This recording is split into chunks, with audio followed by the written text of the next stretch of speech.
Chapter 21. There were a dozen taxons in the water. 5 of us. Swimming in a straight line, the taxons were faster. But, as we soon discovered, we were more maneuverable. "Pick a target," Jake said tersely. I focused on one of the big worms, but I had to force myself into the fight.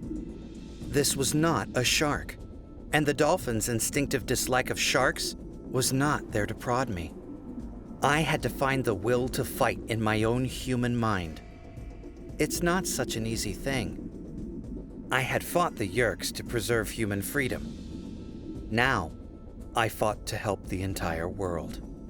Still, fighting doesn't come naturally to me. And yet, I knew what I had to do. The Yeerks would show no mercy. If the taxons won, we would be killed.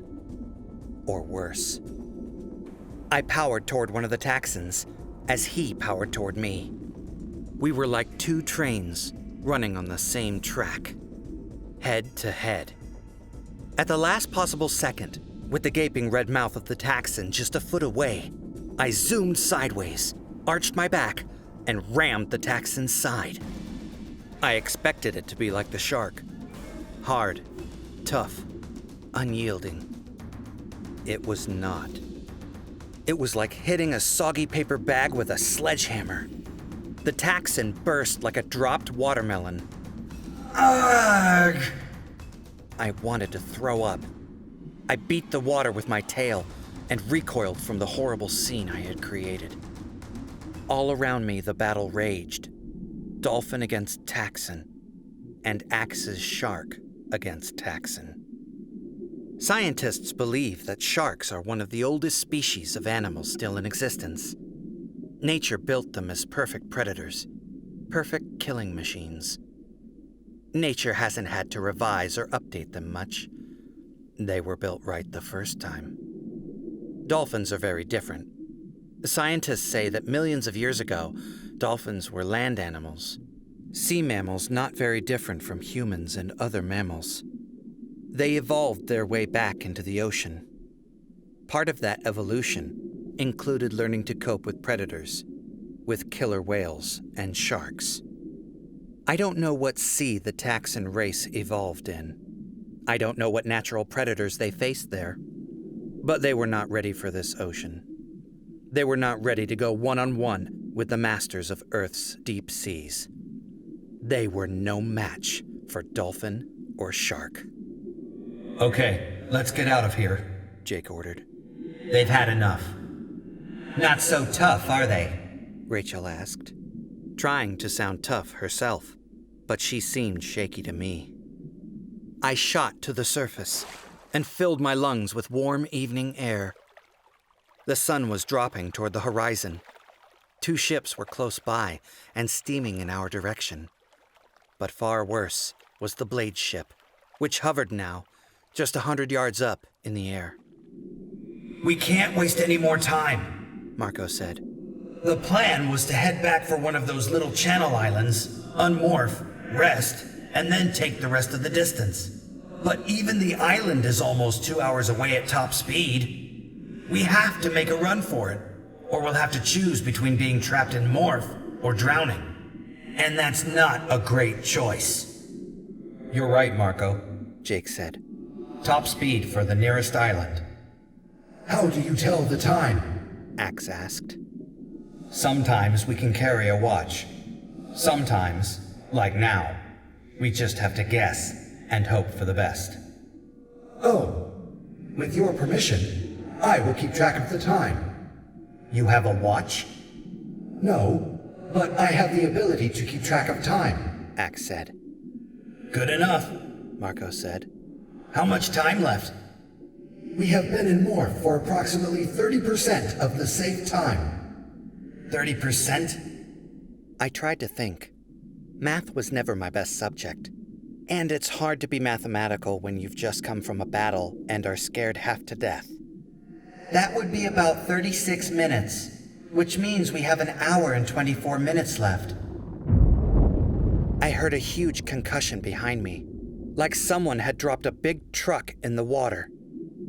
What was that? Marco wondered. Something hit the water, I said. Something big. Okay, now what was that? Rachel asked. I rose to the surface to breathe and look around. The two surface ships were still closing in, but they were not very fast, and they were not gaining on us. The blade ship had disappeared. I scanned the sky in all directions, but I couldn't see it. Does anyone see the blade ship? I asked. No, but that doesn't mean it isn't still nearby, Jake said. It may have recloaked.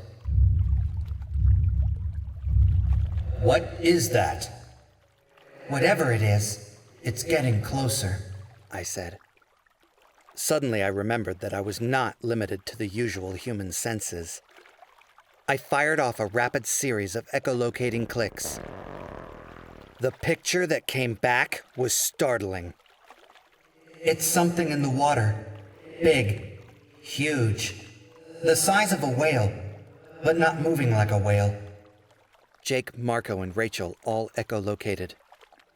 It's after us, whatever it is, Rachel said. It's big, it's fast, and it's after us, Marco agreed. I rose to breathe again and looked back. At just that moment I saw, far behind me, a huge, dark red, almost purple hump above the water. It seemed to be covered with hundreds of small fishtails, all beating frantically. I went under. Axe, there's something back there. I don't think it's from Earth. I described it to him, at least what I had seen of it. Margreth, Axe said. Margreth?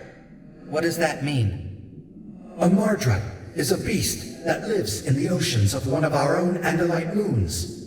To think of that filthy yerk scum on our own moon, acquiring our animals. Axe, look, what is a Margreth? I asked him. It is a very large creature that swims by shooting water out of 3 large chambers. It makes a sound.